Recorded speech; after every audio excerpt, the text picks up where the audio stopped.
Catelyn. Catelyn had never liked this god's wood. She had been born a Tully at River Run, far to the south, on the red fork of the Trident. The god's wood there was a garden, bright and airy, where tall redwoods spread dappled shadows across tinkling streams. Birds sang from hidden nests, and the air was spicy with the scent of flowers. The gods of Winterfell kept a different sort of wood. It was a dark, primal place, 3 acres of old forest, untouched for 10,000 years, as the gloomy castle rose around it. It smelled of moist earth and decay. No redwoods grew here. This was a wood of stubborn sentinel trees, armored in gray-green needles, of mighty oaks, of ironwoods as old as the realm itself. Here, thick black trunks crowded close together, while twisted old branches wove a dense canopy overhead, and misshapen roots wrestled beneath the soil. This was a place of deep silence and brooding shadows, and the gods who lived here had no names. But she knew she would find her husband here tonight. Whenever he took a man's life, afterward he would seek the quiet of the gods' wood. Catelyn had been anointed with the 7 oils and named in the rainbow of light that filled the sept of Riverrun. She was of the faith, like her father and her grandfather and his father before him. Her gods had names, and their faces were as familiar as the faces of her parents. Worship was a septon with a censer, the smell of incense, a 7-sided crystal alive with light, voices raised in song. The Tullys kept a god's wood, as all the great houses did, but it was only a place to walk or read or lie in the sun. Worship was for the sept. For her sake, Ned had built a small sept where she might sing to the 7 faces of God. But the blood of the first men still flowed in the veins of the Starks, and his own gods were the old ones, the nameless, faceless gods of the green wood. They shared with the vanished children of the forest. At the center of the grove, an ancient weirwood brooded over a small pool where the waters were black and cold. The heart tree, Ned called it. The weirwood's bark was white as bone, its leaves dark red, like 1,000 blood-stained hands. A face had been carved in the trunk of the great tree, its features long and melancholy, the deep-cut eyes red with the dried sap and strangely wistful. They were old, those eyes, older than Winterfell itself. They had seen Brandon the Builder set the first stone, if the tales were true. They had watched the castle's granite walls rise around them. It was said that the children of the forest had carved the faces in the trees during the dawn centuries before the coming of the first men across the narrow sea. In the south, the last weirwoods had been cut down or burned out 1,000 years ago, except on the Isle of Faces, where the green men kept their silent watch. Up here, it was different. Here, every castle had its god's wood, and every god's wood had its heart tree, and every heart tree its face. Catelyn found her husband beneath the weirwood, seated on a moss-covered stone. The great sword Ice was across his lap, and he was cleaning the blade in those waters black as night. 1,000 years of hummus lay thick upon the godswood floor, swallowing the sound of her feet. But the red eyes of the weirwood seemed to follow her as she came. "Ned," she called softly. He lifted his head to look at her. "Catelyn," he said. His voice was distant and formal. "Where are the children?" He would always ask her that. "In the kitchen, arguing about names for the wolf pups." She spread her cloak on the forest floor and sat beside the pool, her back to the weirwood. She could feel the eyes watching her, but she did her best to ignore them. "Arya is already in love, and Sansa is charmed and gracious, but Rickon is not quite sure." "Is he afraid?"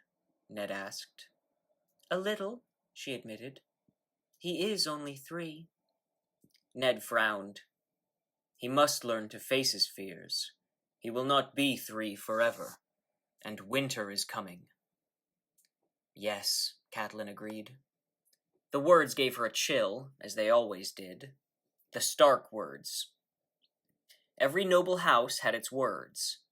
Family mottos, touchstones, prayers of sorts. They boasted of honor and glory, promised loyalty and truth, swore faith and courage. All but the Starks. Winter is coming, said the Stark words. Not for the first time, she reflected on what a strange people these Northerners were. The man died well, I'll give him that, Ned said. He had a swatch of oiled leather in one hand. He ran it lightly up the greatsword as he spoke, polishing the metal to a dark glow. I was glad for Bran's sake. You would have been proud of Bran. I am always proud of Bran, Catelyn replied, watching the sword as he stroked it. She could see the rippling deep within the steel, where the metal had been folded back on itself 100 times in the forging. Catelyn had no love for swords, but she could not deny that ice had its own beauty. It had been forged in Valyria, before the doom had come on the old freehold, when the ironsmiths had worked their metal with spells as well as hammers.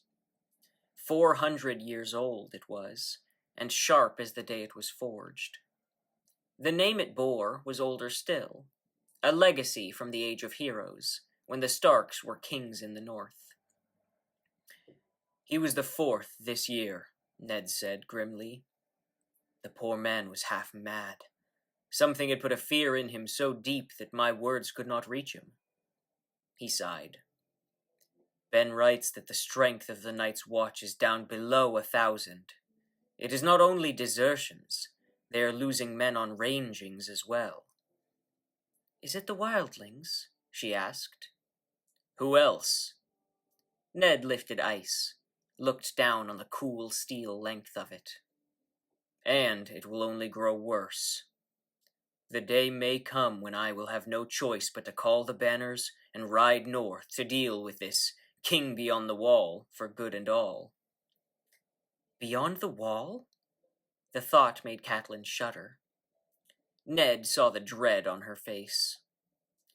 Mance Rayder is nothing for us to fear. There are darker things beyond the wall. She glanced behind her at the heart tree, the pale bark and red eyes, watching, listening, thinking its long, slow thoughts. His smile was gentle. You listen to too many of old Nan's stories. The others are as dead as the children of the forest, gone 8,000 years. Maester Lewin will tell you they never lived at all. No living man has ever seen one. Until this morning, no living man had ever seen a direwolf either, Catelyn reminded him. I ought to know better than to argue with a Tully, he said with a rueful smile.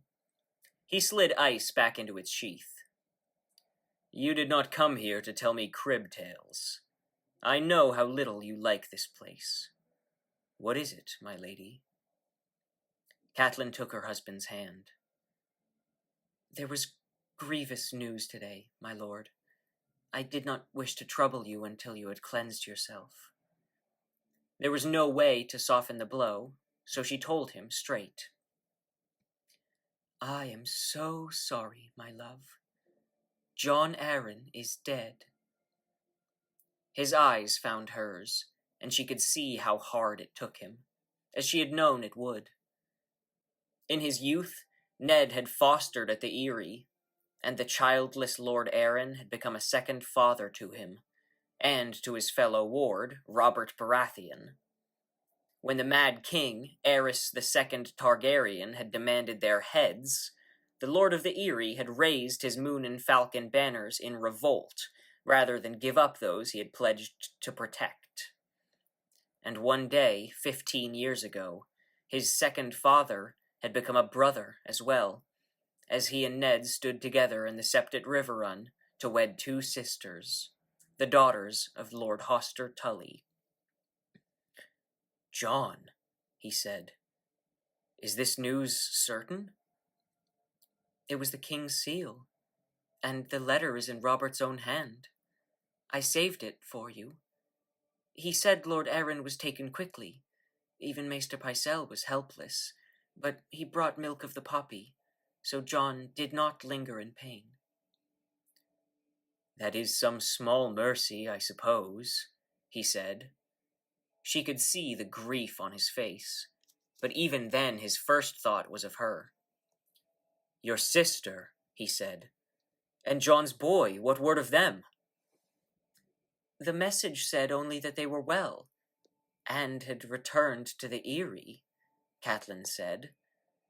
"I wish they had gone to Riverrun instead. The Eyrie is high and lonely, and it was ever her husband's place, not hers. Lord John's memory will haunt each stone. I know my sister. She needs the comfort of family and friends around her." "Your uncle waits in the Vale, does he not? John named him Knight of the Gate, I'd heard." Catelyn nodded. "Brynden will do what he can for her, and for the boy. That is some comfort, but still." "Go to her," Ned urged. "Take the children. Fill her halls with noise and shouts and laughter. That boy of hers needs other children about him, and Lysa should not be alone in her grief." "Would that I could," Catelyn said. "The letter had other tidings. The king is riding to Winterfell to seek you out." It took Ned a moment to comprehend her words, but when the understanding came, the darkness left his eyes. "Robert is coming here?" When she nodded, a smile broke across his face. Catelyn wished she could share his joy, but she had heard the talk in the yards. A direwolf dead in the snow, a broken antler in its throat. Dread coiled within her like a snake, but she forced herself to smile at this man she loved, this man who put no faith in signs. "I knew that would please you," she said. "We should send word to your brother on the wall." "Yes, of course," he agreed. "Ben will want to be here. I shall tell Maester Luwin to send his swiftest bird." Ned rose and pulled her to her feet. "Damnation! How many years has it been? And he gives us no more notice than this? How many in his party, did the message say?" "I should think 100 knights at the least, with all their retainers, and half again as many free riders. Cersei and the children travel with them." "Robert will keep an easy pace for their sakes," he said. "It is just as well. That will give us more time to prepare." "The Queen's brothers are also in the party," she told him. Ned grimaced at that. There was small love between him and the Queen's family, Catelyn knew, but the Lannisters of Casterly Rock had come late to Robert's cause, when victory was all but certain, and he had never forgiven them. "Well, if the price for Robert's company is an infestation of Lannisters, so be it. It sounds as though Robert is bringing half his court." "Where the king goes, the realm follows," she said. "It will be good to see the children. The youngest was still sucking at the Lannister woman's teeth the last I saw him.